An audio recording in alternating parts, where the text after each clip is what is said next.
Iya, ya tema dari firman Tuhan ya hari ini adalah doa itu meneguhkan iman. Ya, ini adalah tema gereja di tempat ini, Saudara. Doa meneguhkan iman. Mungkin kita bertanya, loh, kenapa sih iman itu harus diteguh-teguhkan? Berapa banyak dulu di sini yang sudah beriman? Tolong angkat tangan. Yang sudah beriman, ya, puji Tuhan. Semua beriman dong. Kalau enggak beriman kan pulang aja ya, enggak ada di sini. Nah, pertanyaan yang berikutnya, siapa yang percaya bahwa imannya itu teguh? Nah, mulai ragu ini yang angkat tangan. Tadi yang beriman semua, begitu ditanya yang teguh imannya berapa banyak? Nah, mulai memang tidak sembarangan menjawab iman itu teguh. Karena ya keteguhan iman itu kan harus lewat ujian. Amin. Dan iman itu memang ya harus kita sendiri yang berusaha untuk meneguhkan iman. Karena Alkitab berkata begini, Saudara, Ibrani pasal 11 ayat yang ke-6. Coba kita baca bersama dulu. Ibrani pasal yang ke-11 ayat yang ke-6. Firman Tuhan di sana berkata demikian, Saudara. Baca bersama, tetapi tanpa iman tidak mungkin orang berkenan kepada Allah. Sebab barang siapa berpaling kepada Allah, ia harus percaya bahwa Allah ada dan bahwa Allah memberi upah kepada orang yang sungguh-sungguh mencari Dia.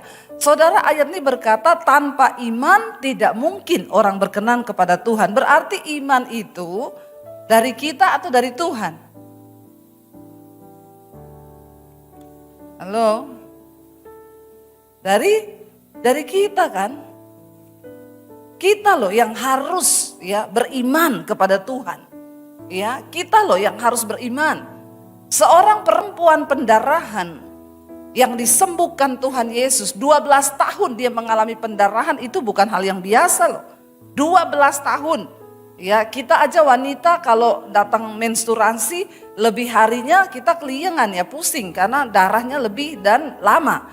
Perempuan ini 12 tahun. Ya, dia mengalami pendarahan yang begitu parah dan Alkitab berkata dia sudah berobat ke semua dokter loh, bukan nggak ada usaha loh. Dia berobat dari satu dokter, bahkan Alkitab mencatat semua yang dia punya kekayaannya habis buat berobat.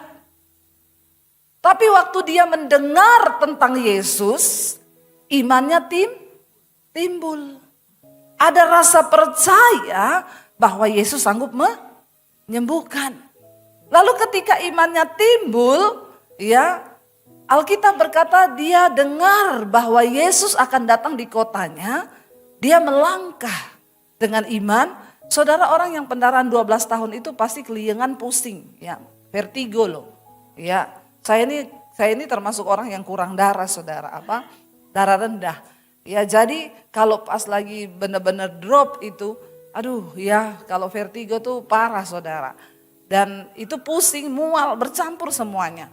Nah, saya bayangkan nih perempuan 12 tahun. Tapi karena ada iman itu yang menggerakkan dia untuk berjumpa dengan Yesus, dia datang. Dan yang luar biasa, ketika dia menjamah dengan iman, kan dia bilang di dalam hatinya, asalku jamah jubahnya, aku sembuh. Itu imannya.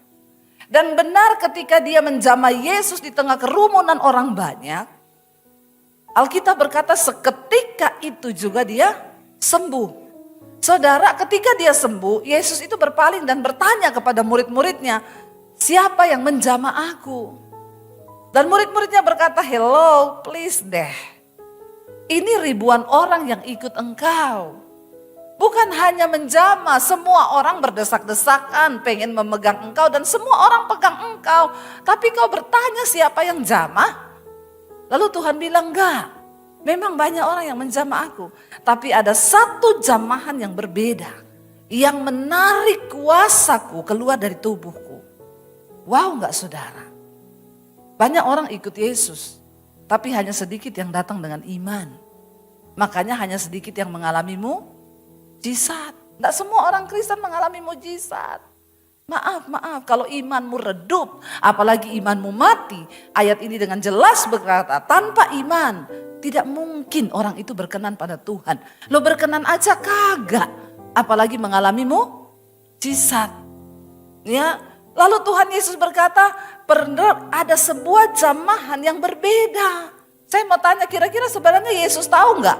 Tahu. Tapi kenapa Yesus harus bertanya agar murid-murid mendapatkan sebuah pengalaman bahwa tidak semua orang yang mengikuti Yesus itu benar-benar akan mengalami kuasanya, saudara. Lalu Tuhan bilang ada satu jamahan yang berbeda yang menarik kuasaku keluar dari tubuhku. Lalu dengan takut perempuan itu menjawab, akulah.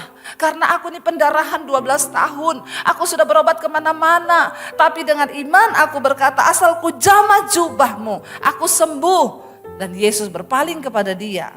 Yesus tidak ngomong begini, saudara, perhatikan baik. Yesus gak ngomong gini, kuasaku sudah menyembuhkan engkau. No, Tuhan bilang apa? Imanmu. Imanmu yang menyembuhkan engkau. Wow enggak, saudara? Jadi memang iman itu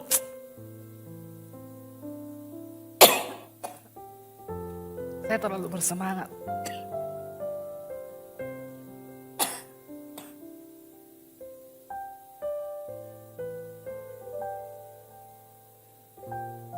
Iya. Saudara, iman itu sesuatu yang luar biasa banget loh. Kalau kita lihat ya, Tuhan tuh gak ngomong, kuasaku menyembuhkan engkau. Enggak, imanmu menyembuhkan engkau. Jadi dengan kata lain di sini, iman yang bagaimana yang bisa menarik kuasa Tuhan bekerja dalam hidup kita, saudara. Ya, hati-hati loh, ayat ini serius berkata tanpa iman. Dan begitu banyak ternyata orang Kristen yang tiap minggu ke gereja. Ya, imannya redup, bahkan banyak yang imannya mati. Makanya kita kalau ketemu, gimana Pak? Ya, begini-begini aja lah. Mau di apa lagi? Memang keadaannya sudah begini kok. Kita sering mendengar banyak orang begitu. Padahal Kristen, setiap minggu dia ke gereja. Saudara, untuk iman kita hidup, untuk iman kita itu aktif, ya, itu harus ada usaha dari diri kita. Ya, salah satunya itu doa. Doa itu meneguhkan iman. Ada banyak hal yang dapat meneguhkan iman, tapi salah satunya itu adalah doa. Mari kita lihat bersama Yakobus pasal yang pertama. Yakobus pasal yang pertama, ayat yang ke-5 mulai sampai dengan ayat yang ke-8. Yakobus pasal yang pertama, ayat yang ke-5, saudara, firman Tuhan berkata demikian. Yakobus 1 ayat yang ke-5. Baca bersama 1, 2, 3. Tetapi apabila di antara kamu ada yang kekurangan hikmat, hendaklah ia memintakannya kepada Allah, yang memberikan kepada semua orang dengan murah hati dan dengan tidak membangkit-bangkit, maka hal itu akan diberikan kepadanya. Ayat 6, hendaklah ia memintanya dalam iman dan sama sekali jangan bimbang. Sebab orang yang bimbang sama dengan gelombang laut yang diombang-ambingkan kian kemari oleh angin. Orang yang demikian janganlah mengira bahwa ia akan menerima sesuatu dari Tuhan. Lalu baca ayat selanjutnya, sebab orang yang mendua hati tidak akan tenang hidupnya. Saudara, ya, kalau kita lihat ayat 5 tadi dikatakan, jika ada di antara kita, ini kan tentang hikmat ya, yang kekurangan hikmat. Coba diganti ya, kekurangan apa saudara hari ini? Uang ya, langsung ada yang jawab uang. Ya, jika ada di antara kamu yang kekurangan uang, tadi kan kesaksiannya Pak Halim ya. Tadi kesaksiannya kan sama toh, pas Covid ya, deg-degan, gaji staf harus dibayar, Padahal dari pemerintah nggak tahu ada turun atau tidak. Ya bahkan tadi sudah beli lelangan, saya waktu itu diminta lukisan saya Pak. Tapi kebetulan saya belum melukis hari-hari ini ya. Ya diminta ya Bapak dengan iman kan mau membeli satu karya seni untuk uangnya dipakai buat pembangunan. Ya padahal ya Pak Halim tadi bilang ya uang segitu ya mungkin ada tapi kan itu masuk di luar cadangan yang lain kan. Tapi Bapak percaya dengan iman, berarti kan sama aja kita ganti di situ jika ada di antara kamu yang kekurangan uang. Banyak orang itu saudara kalau mendengar khotbah gini, saya lihat khotbah-khotbah saya itu ditayangkan di Instagram, di YouTube, ya enak aja loh. Utang kok minta Tuhan turut bekerja. Ya makanya kau enggak pernah mengalami mujizat. Karena kau enggak percaya bahwa Tuhan itu sanggup. Saya kan sering bersaksi, dulu saya dikejar debt collector. Ya, saya pernah rasakan dikejar debt collector saudara. Bukan karena saya enggak mau bayar utang. Memang enggak ada duit buat bayar. Bukan saya memang sengaja ngutang supaya saya enggak bayar. Bukan, memang Tuhan izinkan. Ya, lancar-lancar tiba-tiba terjadi sesuatu, hidup ini kan berjalan. Kita nggak pernah tahu apa yang akan terjadi ke depan kan. Tiba-tiba saya nggak bisa bayar. Ya, nggak bisa bayar waktu itu nggak ada pelayanan. Ya, dikejar debt collector. Ya, pintu pagar saya ditendang saudara, dimaki-maki saya. Ya, saya tidak menghubungi orang tua saya tidak menghubungi mertua saya tidak menghubungi ipar saya. Saya duduk berdoa di kaki Tuhan. Ya, secara manusia kita mungkin berpikir bisa nggak sih Tuhan menjawab? Bagaimana mungkin Tuhan menjawab? Saya berdua dengan suami waktu itu duduk, kita hitung utang kita berapa yuk? Sekitar 80 juta. Zaman itu saudara, berapa puluh tahun lalu? Ya kira-kira saya mau tanya sama saudara, 80 juta hari itu Tuhan bisa nggak kasih? Saudara semua terdiam kan? Karena saya juga waktu itu nggak bisa mikir. Nggak bisa mikir uang 80 juta berapa puluh tahun lalu itu bagaimana bisa Tuhan kirim. Tapi bagian kita memang iman itu sesuatu yang tidak gampang untuk dipercaya. Namanya aja iman itu dasar dari segala sesuatu yang kita harapkan dan bukti dari segala sesuatu yang tidak kita lihat. Di dalam iman ada dua aspek yaitu harapan dan bukti. Saya mau tanya, harapan sudah terlihat belum? Namanya juga masih ya berharap. Tapi kita bersyukur punya Tuhan yang tidak PHP. Toh? Kalau orang kan PHP atau pemberi harapan palsu. Tapi kan Tuhan harapannya tidak palsu.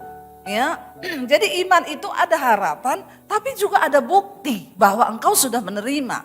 Makanya tidak gampang beriman dan tidak semua orang itu memang mau meneguhkan imannya karena manusia itu suka yang masuk akal. Sementara Tuhan itu seringkali tidak masuk akal. Dan iman itu tidak masuk akal. Kami berdua hitung semua utang kami bentangkan di meja. Lalu kami berdua hitung 80 juta uang dari mana? Tidak mungkin saudara. Kita punya rekening 6 juta aja habis tiba-tiba mau ambil saldo minta maaf. Ya padahal itu gak hari lebaran loh. Terjadi di hidup kami. Kami duduk di kaki Tuhan kami tidak tahu bagaimana caranya. Hanya dengan iman kami percaya engkau berjanji Allahku akan mencukupi segala kebutuhanku menurut kekayaan dan kemuliaannya. Amin. Tapi kita kan tidak tahu. Saya juga tidak ngomong-ngomong ke orang-orang. Ya udah kita duduk berdoa. Tiba-tiba ada satu ibu saudara, Bu Debi, saya pengen maaf ya, saya di sini kayak beginilah khotbah saya ya. Siapa suruh undang saya? Saya yakin kalau Pak Julius pasti nggak marah-marah ya. Sama saudara itu alem, ayu, kalem, lembut ya. Saya ini orang Sulawesi. Suami saya Solo tapi saya Sulawesi. Jadi Solo ada wesinya. Berarti keras saudara. Ya, kalau dengar firman tuh langsung cepet amin gitu loh. Karena bagaimana respon saudara terhadap firman Tuhan, seperti itulah firman akan bekerja di dalam hidupmu. Amin. Amin dong, jangan pendeta udah bersemangat sampai batuk-batuk lagi. Jemaat cuma Ya, sampai ditanya, ada amin? Lagi kencing bu. Karena enggak ada amin saudara ya. Saudara benar-benar itu terjadi loh. Secara nalar kan enggak masuk akal toh. Tapi Tuhan itu suka bikin yang tidak masuk akal. Kalau engkau enggak beriman, salahmu sendiri. Salahmu dewe. Makanya engkau enggak pernah ngalamin yang tidak masuk akal. Karena kau malas beriman. Memang untuk beriman tuh butuh energi. Ya, butuh kekuatan, percaya yang tidak ada menjadi ada. Loh saudara kan baca di Alkitab banyak kisah-kisah mujizat. Heran kalau orang Kristen tuh enggak percaya dan tidak mau melibatkan Tuhan. Tiba-tiba ibu itu telepon, Bu saya pengen ketemu ibu. Kami ketemu, dia bilang, saya enggak tahu bu, tapi Tuhan suruh saya. Tuhan suruh saya ketemu ibu. Dan Tuhan suruh saya memberkati ibu. Dengan uang 100 juta. Oh, enggak wow lagi toh. Malah melongo. Melongonya masih bertanya gini, tenan apa ora yo? Tenan iki, tenan. Beneran. Ya. Loh 100 juta loh. Utang saya berapa tadi? Berarti masih sisa berapa? Masuk akal enggak? Tapi terjadi enggak? Loh seorang jandanya Nabi datang kepada Elia, saya ini loh dikejar-kejar orang utang. Suamiku sudah mati dan anakku sudah mau diambil menjadi budak. Lalu Elia tanya, kau punya apa di rumah? Enggak punya apa-apa. Mungkin kalau dia jawab, punya kulkas, TV, ya jual dulu TV dan kulkasmu itu buat bayar utang toh. Tapi dia jawab apa? Tidak punya apa-apa, cuma punya buli tempat minyak. Masuk akal enggak saudara? Lalu Elia bilang masuk kamar tutup pintu. Pinjem buli dari tetanggamu, jangan sedikit ya, pinjem. Dia pinjem sesuai kapasitas imannya. Ya, kalau dia pinjem 8, ya 8. Tapi kan masalahnya dia belum tahu dulu ini buli buat apa toh. Kalau Elia kasih tahu nanti buli-buli itu akan terisi minyak. Dia pinjam pasti satu RT punya semua dia bawa toh. Masalahnya itu Tuhan gak kasih tahu dulu toh. Tuhan mau lihat imanmu. Karena iman itu sesuatu yang belum terlihat. Tapi kau percaya. Ya mungkin dia sambil pinjam buli-buli itu dalam hatinya mikir buat apa ya. Suruh pinjam buli-buli jangan terlalu sedikit. Buat apa ya. Tapi dia lakukan, ya. Lalu dia bilang masuk kamar, ya. Lalu kamu tuang minyak yang sisa di anumu itu tuang terus ya. Dituang ternyata penuh, digeser penuh, sampai dia bilang anaknya, lagi, enggak ada mak. Mungkin dia bilang sama anaknya, lagian kamu tadi kenapa nggak pinjam Pak Lurah punya, Pak RT punya semua kayak kamu pinjam, habis mak.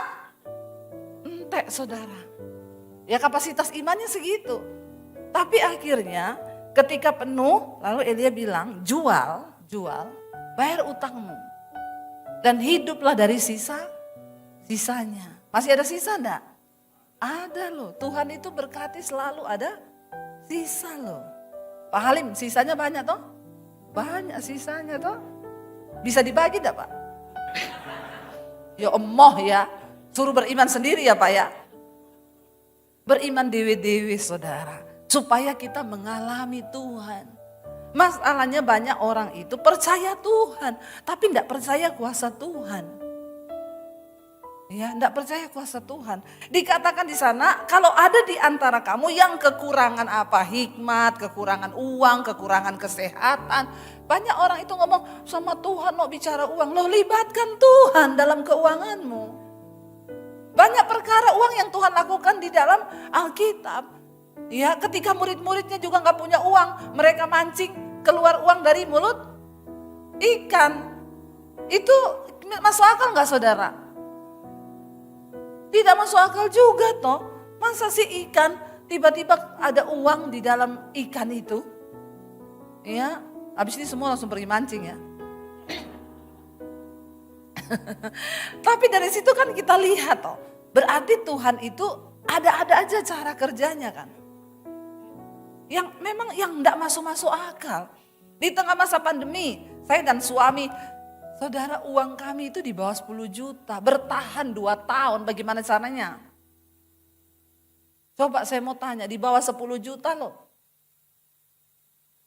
Saya belum kenal Pak Halim, belum kenal Pak Julius. Kalau udah kenal bisa Pak pinjam duit dong ya. Pinjam 100 dulu Pak, biar tali silaturahmi tetap terjaga. Sekarang kan banyak orang pinjam 100 dulu toh. Saudara, ya kita nggak tahu mau bertahan hidup bagaimana dengan uang di bawah 10 juta, anak 3, pandemi datang, pelayanan berhenti. Dan saya dan suami itu, Pak Halim masih bisa berharap ada gaji dari pemerintah. Saya dan suami ternyata kami ini terlalu berani percaya sama Tuhan. Kita ini ternyata enggak ada gaji bulanan. Loh kita ini enggak full time di satu gereja. Ya kayak tadi Bapak bilang, penginjil lepas kita Pak, bebas. Tapi juga ya memang gajinya juga terjun bebas. Memang harus pakai iman. Jadi penginjil bebas itu enggak gampang saudara. Ya gajinya itu harus pakai iman memang. Makanya kita ini enggak bisa kredit rumah, cicil rumah itu enggak bisa. Bank selalu tanya, ibu ada penghasilan? Ada. Dari mana? Dari sorga. Lah berarti slip gajinya bu. Kalau slip gaji ya namanya juga dari sorga, slip gajinya dengan iman mas. Oh jadi enggak ada, ya dengan iman. Kata masnya, maaf ya bu, bank belum terima slip gaji dengan iman. Karena kebetulan bos kami tidak beriman. Jadi enggak bisa. Jadi kami ini ditolak, enggak bisa kredit, enggak bisa apa. Karena enggak punya slip. Lah disitulah kita pakai iman. Gaji kita dari sorga cair kalau ada iman. Enggak ada iman ya enggak cair. Karena semua yang di sorga digerakkan oleh iman. Saudara akhirnya pandemi datang. Saya cuma menguatkan hati, kita berdua saling menguatlah, namanya orang hidup dengan iman toh. Saya bilang sama suami saya, kita dulu pernah melewati lebih sulit dari ini loh. Jadi kalau terjadi sesuatu, udah kita jual rumah Jakarta, kita pulang Solo aja. Ada pondok mertua indah. Walaupun tidak indah kan, tapi ya harus indah karena cuma itu yang kita punya. Tapi saya bilang, jangan batasi Tuhan. Tuhan mampu melakukan sesuatu di luar logika kita. Kita percaya bahwa janjinya ya dan amin. Tiba-tiba saudara pas buka lockdown pertama, saya bilang sama suami, kita antar saya yuk, saya mau melukis, saya mau beli alat-alat lukis. Suami saya bilang, enggak usah macam-macam ya. Gue itu mau ngapa, mau hobi atau mau benar melukis? Ya mau melukis, ayo. Hemat-hemat ya, itu terus yang dia ulangi. Memang laki-laki itu ya selalu pakai logika atau kalau berpikir kita punya uang ini tinggal sekian loh. Gak tahu kita nih kalau gak hidup bagaimana. Ya udah ayo anterin. Kita ke Gramedia. Sampai di sana saya bilang, Mbak, kanvas yang paling gede ada? Ada Bu. Coba berapa ya Mbak? Dia langsung senggol saya. Shh. Kalau cuma mau belajar, beli yang 20 cm saja. 20 kali 10. Kapasitas imannya 20 kali 10. Saya bilang, Mbak, yang paling besar. Dia bilang, mahal loh. Paling besar Mbak, ada Bu, 1 meter, 1 kali 120 kali 80. Ya udah itu keluarin, saya minta 3 ya. Terus saya minta tinta gini. Begitu bayar di kasir 3 jutaan lebih, suami saya syok. Dia bilang, saya bilang percaya aja lah, saya juga enggak tahu, enggak apa-apa lah ya. Kita beriman lah sama Tuhan ya. Karepmu. Akhirnya kita pulang. Malam itu saya ngelukis saudara. Suami saya lagi ngedit video, saya ngelukis. 2 jam selesai satu lukisan. Dia keluar waktu dia masuk ke kamar, dia kaget, dia bilang, lukisan siapa ini? Saya bilang, ada siapa di sini? Ada siapa? Nggak mungkin loh, masih nggak mungkin loh saudara ya. Ya sudah 20 kali 10. Lihat saya melukis jadi, dia bilang lagi, nggak mungkin loh. Lah ada siapa di sini? Nggak ada siapa-siapa, cuma ada saya. Nggak mungkin loh sambil ngeliatin. Dalam hati saya, daripada kamu ndak mungkin tak foto lukisan saya, tak angkat di IG. Puji Tuhan, lukisan pertama saya jadi nggak jelek-jelek amat ya. Tiba-tiba ada inbox masuk, Bu, dijual ndak? Di tengah masa pandemi. Saya bilang, saya ini bukan pelukis, Bu, ini lukisan pertama saya. Ya belum bagus dan saya juga nggak tahu harganya berapa. Tapi ibu jual, kalau saya beli ya silakan. Minta nomor rekening ya, Bu. Saya kasih. Dia kirim bukti transfer 10 juta. Nah ini imannya mulai hidup. Begitu dengar 10 juta langsung hidup imannya. Ya, saudara, 10 juta saya kaget loh, di tengah masa pandemi orang uang kita dari 10 juta kurang jadi 6 beli itu tinggal 3 juta. Saya datang sama suami saya bilang, "Say, lukisanku dibeli orang." Apa iya? Ini loh bukti transfernya, saya liatin sama dia. Hah, 10 juta? Bukan 10 senti. 10 juta. Dia langsung bilang, "Ayo tak antar lagi yuk beli kanvas." Memang begitulah laki-laki itu ya, sulit untuk percaya bapak-bapak. Ya denger ya bapak-bapak, percaya sama Tuhan pakai logika, tundukkan juga logikamu kepada Tuhan, amin. Kau berpikir bisnismu secara logika begini. Libatkan Tuhan, sebab Dia sanggup melakukan sesuatu yang di luar akal logika kita, katakan. Jangan kau pakai akal logikamu bapak-bapak. Makanya survei membuktikan banyak laki-laki yang kena stroke. Ya benar, bukan apa-apa. Ukuran otak laki-laki itu lebih kecil daripada ukuran otak perempuan. Tapi survei membuktikan overload. Ya, memorinya kecil, yang ditampung banyak. Komputer, ya ini iPhone kita aja saya punya 1 tera itu. Gede toh, gede. Tapi karena saya lebih banyak filenya, dia muncul terus, sudah full harus hapus yang lain. Masalahnya kan otak kita ini tidak diperintahkan hapus yang lain, hapus kekhawatiranmu, hapus puyengmu, hapus pusingmu. Jangan kau pikir semua dengan pikiranmu. Nggak ada yang ingetin soalnya, tiba-tiba jebol, pecah pembuluh darah saudara. Karena waktu kau stres, hormon kortisol naik, darahmu mengental. Maka peredaran darah jadi lambat. Makanya Alkitab bilang hati yang gembira itu obat yang manjur. Orang yang gembira itu berarti percaya sama Tuhan. Amin. Jangan ya bapak-bapak. Karena ukuran otak laki-laki kecil, memorinya full. Ditambah memang enggak percaya Tuhan. Katanya sih percaya sama Tuhan Yesus. Tapi imannya mati, enggak hidup. Jadinya jebol. Ya itu handphone kalau kebanyakan, saya punya handphone itu kalau dia sudah bilang kepenuhan memorinya, kepenuhan hapus yang gak penting. Saya lupa hapus, besok mati pet. Tapi kan handphone masih bisa dihidupin lagi. Lah kalau orang mati pet. Ya, ini saya ingetin ya bapak-bapak, tolong ya. Karena laki-laki itu memang susah untuk percaya seringkali. Logikanya jalan. Akhirnya jadi saudara. Suami saya bilang, "Ayo kita beli kanvas lagi." Ya, saya ingat pertama pandemi anak saya bilang, "Mam, aku kuliah loh." Aduh Dek, orang udah mati semua Dek, kamu lagi mau bilang kuliah. Berapa kalau kamu kuliah? 70 juta. Aduh 70 juta uang dari mana? Tapi sini nak, percaya. Kalau memang Tuhan berkehendak kamu kuliah, enggak ada yang mustahil. Saya enggak mau bunuh iman anak saya.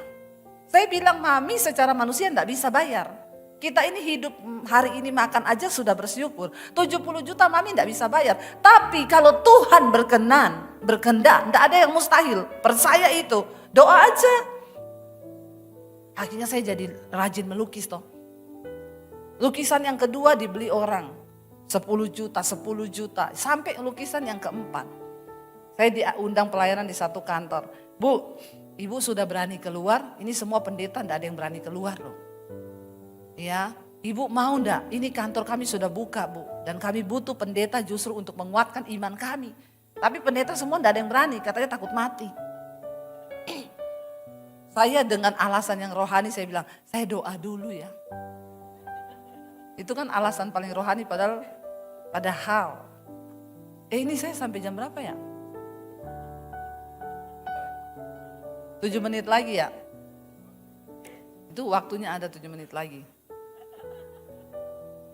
Saudara, akhirnya saya tuh ya saya memang takut karena teman-teman juga bilang, teman-teman pendeta, Bu, ini yang mati banyak pendeta loh. Jangan keluar-keluar. Ini baru lockdown pertama buka, ini virus nggak tahu nih. Saya doa tanya Tuhan, Tuhan saya pergi apa enggak? Tuhan ngomong nggak tahu diri. Itu jemaat. Ya, mereka demi sesuap nasi kerja pergi keluar karena kalau mereka nggak keluar juga mereka mati, bukan karena corona tapi nggak bisa makan.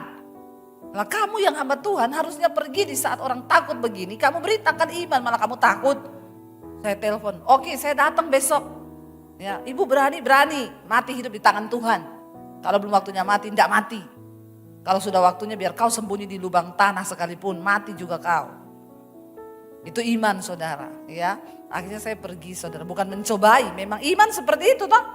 Saya pergi, waktu itu saya melukis yang keempat. Sekretarisnya bilang sama bosnya, Pak, Bu Dewi ini pelukis loh. Saya tendang kakinya saudara, karena saya lihat di situ lukisannya bagus-bagus. Ya, saya minder. Lalu bapaknya bilang, oh iya, sekretarisnya bukain itu saya Instagram. Ibu kayaknya ini lukisan terakhir ibu ya, ini sudah laku belum? Belum. Lukisan pohon ada bayangan di air. Dia tanya, apa arti lukisan itu Bu? Artinya gini Pak, seindah apapun kehidupan orang, selalu ada bayangan masa lalu kita di mana Tuhan pernah bekerja di sana sehingga kita jadi seperti yang hari ini. Wah bagus banget ya Bu, boleh nggak saya beli? Ya boleh Pak, silakan aja. Berapa? Terserah aja. Ya udah saya rapiin dulu ya. Udah berapa hari saya sudah rapiin, pas kasih frame. Sudah Pak, oh iya sopir saya biar ambil ya Bu. Malam itu dia kirim bukti transfer, saya buka 70 juta.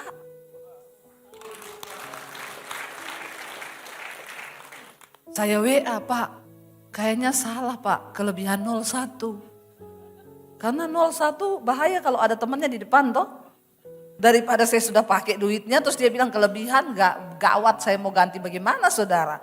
Jadi saya bilang, dia bilang oh enggak Bu, enggak kelebihan. Memang itu yang Tuhan taruh di hati saya. Saya bilang anak saya, Dek kamu kuliah Dek. Ini jawaban 70 juta imanmu. Lo bener gak saudara? Saudara selama masa pandemi hampir 50 lukisan keluar. Yang beli dari Amerika, dari Belanda, dari Indonesia seluruh Batam, Manado. Saudara tahu ya, lukisan termurah itu 5 juta. Yang lain 10, 25, 30 juta, 45 juta, 50 juta, 75 juta tertinggi. Wow enggak? Wow. Masuk akal enggak? Saya bukan pelukis, saya ini dari SD. Makanya waktu saya mau beli kanvas, suami saya bilang, aku menikah sama kamu ini 20 tahun lebih ya. Aku enggak pernah lihat kamu tuh gambar. Terus tiba-tiba mau melukis si piye. Saya bilang ya saya juga enggak tahu. Ya saya sih bisa gambar gunung, 2, sawah di tengah, jalan, matahari. Itu semua kan gambar kita semua kan dulu waktu SD toh. Lalu ada padi begini. Ya, tapi tiba-tiba Tuhan kasih di tengah masa pandemi. Saya enggak tahu, itu cara Tuhan pelihara kami. Ya, kalau tadi Pak Halim di pandemi Tuhan pelihara begitu, saudara, karena kita aktifkan iman, loh Tuhan itu menjawab, memberkati, menjawab doa itu dia juga lihat-lihat loh. Enggak semua, banyak orang berdoa tapi yang dia lihat tuh yang karena hanya iman yang akan mengetok pintu sorga. Biar kau berdoa ya siang malam kepala di bawah kaki, tapi kalau tidak ada iman, ayat tadi kan bilang tidak berkenan loh. Minta dengan iman. Dan ayat yang ke-6 tadi berkata apa? Jangan bimbang hatimu. Sebab orang yang bimbang sama dengan gelombang laut yang diombang-ambingkan kian kemari. Orang yang demikian tidak mungkin ya menerima sesuatu yang dari Tuhan. Ayat 7 bilang, kalau kau bimbang, ya, kau doa tapi bimbang gak pakai iman, kau tuh seperti gelombang laut yang diombang-ambingkan. Kemarin sudah doa nih, Tuhan bisnisku Tuhan. Tapi masa iya ya? Gak mungkin loh. 1M loh ini, gak mungkin.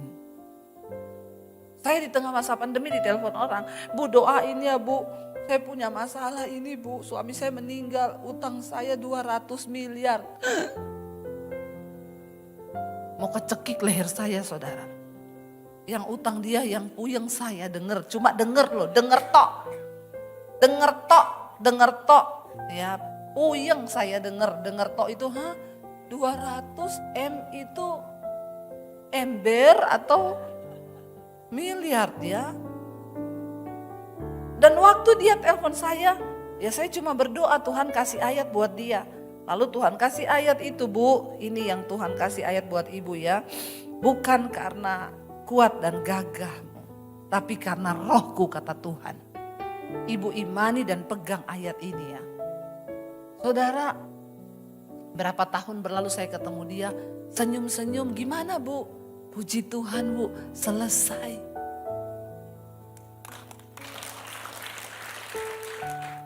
Padahal kita mikir aja, meledak gak otak kita? Meledak mikir 200 M itu uang loh. Makanya gak usah dipikir, berserah aja sama Tuhan. Utang jangan dipikir tapi dibayar. Ya, berat saudara, tapi itu Tuhan.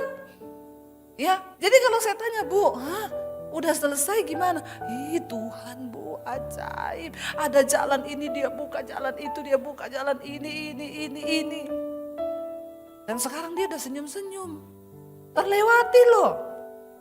Saudara, semua masalah itu ada time limitnya. Dan iman bisa mempercepat time limit itu. Amin. Jangan tak percaya ya, saya kalau ngomong gintar dipikir saya orang gila yang memprovokasi jemaat. Kalau orang dengar itu pendeta ya, karena saya ngalami. Makanya saya bisa cerita, kalau saya nggak ngalami saya nggak bisa cerita sama saudara. Karena saya nanti sambil khotbah sambil, Salah satu penghalang terbesar adalah ketidakpercayaan. Ya, ketidakpercayaan kita itu membatasi Tuhan. Yesus nggak bisa lakukan mujizat di tempat orang yang nggak percaya. Ya, karena iman itu turut bekerja untuk melihat kuasa Tuhan terjadi. Bukannya Yesus nggak bisa, dia nggak mau saudara. Ngapain orang nggak percaya kok? Ya, tapi ketika engkau mempercayai Tuhan, kenapa saya bisa percaya sungguh sama Tuhan? Saya ini keluar dari rumah, saudara kan udah dengar kesaksian saya kan? Semua sudah dengar kan? Belum ya? Yang belum subscribe channel YouTube saya berapa banyak? Ya, tolong subscribe Debbie Basjir TV ya. Jangan lupa share dan komen. Saya ini menerima Tuhan Yesus tahun 95. Papi saya haji, kakek saya ustad. Saya mau bunuh diri 96. Saya berdoa, Tuhan di mana engkau, siapa engkau yang menciptakan saya? Aku enggak tanya agama Tuhan, tapi aku pengen ketemu Tuhan yang benar. Dan Tuhan datangi saya secara pribadi. Tahun 96 saya ketemu Tuhan Yesus secara pribadi. Dan itu yang mengubah hidup saya. Saya berbalik dan saya mulai mengikuti Tuhan. Saya bersyukur saat saya percaya Tuhan Yesus itu. Saya kan enggak bisa bebas ke gereja. Ya memang enggak boleh, berani ketahuan papi saya punya pedang panjang 1,5 meter di bawah kolong tempat tidur. Dia punya pistol. Jadi saya sangat ketakutan. Jadi saya bertumbuh dalam iman tuh di rumah. Lewat pembacaan firman Tuhan. Karena Alkitab berkata iman itu bertumbuh lewat aniaya dan pembacaan firman Tuhan. Makanya kalau saudara itu kurang dianiaya ya kurang beriman sih. Saya doakan supaya teraniaya. Aniaya itu kan bukan cuma mau dibunuh toh. Saudara difitnah orang itu aniaya, bersyukur. Karena doa orang teraniaya itu didengar Tuhan. Mau doanya didengar? Sering-sering lo kan begitu toh, cuma diputar-putar kan. Harus begitu, percaya ya. Makanya suami, kau jangan sering-sering aniaya istrimu. Kalau dia teraniaya dia berdoa Tuhan dengar loh. Hati-hati ya. Dia cuma bilang Tuhan, suamiku itu loh Tuhan. Hajar Tuhan, habis bapak-bapak. Kalau dihajar Tuhan bahaya. Ya, iya betul. Saya tuh ngomong sama jemaat gitu, kalau ada jemaat yang, Bu, suamiku itu loh enggak bertobat. Ibu berdoa, sudah, doamu bagaimana? Tuhan, jamah suamiku. Jangan berdoa begitu, Bu. Apa, Bu? Tuhan, hajar suamiku. Terus boleh emang? Boleh. Nanti kalau suami saya marah, suruh dia hubungi saya. Ya, bener ada ibu-ibu satu kali ngomong ke suaminya yang selingkuh terus. Saya sekarang berdoa buat kamu, Mas. Oh iya, Bu Debi ajari. Doanya apa? Tuhan, hajar suamiku. Kaget dia bilang, pendeta macam apa itu? Satu kali dia cari nomor saya, dia telepon saya. Saya angkat teleponnya. Ini pendeta Debi Basir, iya. Pendeta macam apa kau? Kenapa ya? Kau ngajari istri saya berdoa hajar suamiku? Iya, emang benar. Oh, bapak suaminya. Mana ada pendeta suruh ngajari begitu? Maaf ya Pak, kau jangan terlalu GR ya Pak. Alkitab berkata, Tuhan menghajar orang yang dikasihinya dan dianggap anak. Kalau kau masih dikasihi Tuhan Pak, dihajar kau. Kalau tidak, mati kau lagi selingkuh, serangan jantung. Bertobat kau, teleponnya putus. Nit. Ya. Iya betul, Tuhan menghajar orang yang dikasihinya, yang dianggap anak, supaya tobat. Tujuannya tobat. Ya, jadi jangan, hati-hati bapak-bapak. Jangan kau sering aniaya istrimu ya. Amin. Tapi di sini tidak ada ya. Semua bapak-bapak baik ya. Insya Allah.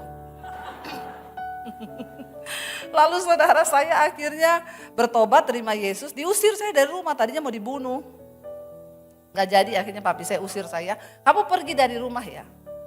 Kalau kamu percaya Yesus, tinggalkan keluarga. Jangan kamu anggap kita keluarga, kamu pergi. Gak dapat apa-apa, kamu keluar dari rumah. Bahkan jangan bawa ijazahmu. Karena yang kasih sekolah kamu tuh saya. Saya mau lihat Yesus kasih makan kamu pakai apa kalau gak ada ijazah. Saya keluar dari rumah tahun 96 saudara.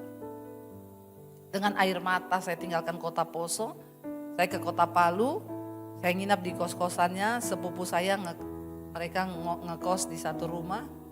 Untuk bisa dapat makan, saya tinggal di situ, saya nyapu, nyuci, ngepel, masak di kos-kosan itu. Ya, jadi pembantu untuk numpang makan dan numpang tinggal. Air mata bercucuran, iblis ngomong goblok ikut Yesus kok jadi pembantu. Pulang ke keluargamu, bajumu dicuciin pembantu di sana. Saya bilang tidak iblis, aku telah dibeli dan hargaku lunas dibayar. Dan hidupku yang aku miliki sekarang adalah milik Kristus, bukan milikku lagi. Saya ikut Tuhan pakai iman, pakai dengkul. Tidak ada uang 1 sen pun. Tapi akhirnya sampai hari ini, saya melihat Tuhan pelihara, sudah selesai waktunya ya. Iya. Saudara, dan saya melihat bagaimana Tuhan bekerja. Ayat tadi berkata bahwa ya ayo saudara, imanmu, ya hidupkan kembali imanmu. Ya, orang yang demikian jangan mengira ia akan menerima sesuatu yang dari Tuhan. Ayat 8 tadi berkata di sana terakhir, sebab orang yang mendua hati tidak akan tenang hidupnya. Ya, jadi saudara mari, ya makanya khotbah-khotbah saya itu khotbah banyak kesaksiannya, karena memang yang saya alami bersama dengan Tuhan itulah yang saya khotbahkan. Ya. Jadi saudara, kalau Tuhan melakukan mujizatnya dalam hidup kami, tiba-tiba di masa pandemi channel YouTube saya sehari nambah 1000 subscribe. Sehari 1000, 2000, 3000. Ya, hari ini hampir 800.000. Saya berdoa tahun ini jadi 1 juta. Dan Tuhan membalikan keadaan di tengah masa pandemi. Kami yang tadinya mau jual rumah di Jakarta, malah gak jadi jual rumah, malah beli rumah lagi. Dan puji Tuhan saudara, nanti ibadah kedua saya akan bersaksi tanggal 5 Januari kemarin, para imam musik silakan maju. Ya, tanggal 5 Januari kemarin saya meresmikan sekolah misi Alkitab saya di Bandungan. Ya. Dan puji Tuhan sekarang udah ada beberapa 28 apa 30 kalau sudah datang semua, tapi sudah mulai kelas ya, yang sudah ada di kelas itu 26 orang dari Papua, dari NTT, ya semua mereka sekolah gratis dan biayanya dari Tuhan. Saya melihat Apa yang tidak ada dengan iman? Waktu Tuhan kasih visi saya bangun sekolah, saya bilang, Tuhan, saya bukan orang kaya, saya juga bukan orang pinter. Tuhan bilang, aku enggak cari orang pinter, aku enggak cari orang kaya. Karena banyak orang kaya yang tuli. Ya, Tuhan bilang, aku cari orang yang beriman. Karena hanya iman yang akan mewujudkan semua yang di depan mata kita. Saudara, hari ini kita mau berkata kepada Tuhan, kami percaya kami punya Tuhan yang besar. Tuhan yang sanggup melakukan segala. Bangkit berdiri bersama. Angkat imanmu hari ini. Lihat kepada Tuhan. Berkatakan, kami percaya kami punya Tuhan yang besar dan ajaib. Mari angkat hati dan tanganmu di hadapan Tuhan. Aku punya Tuhan yang besar, yang telah berjanji dan sanggup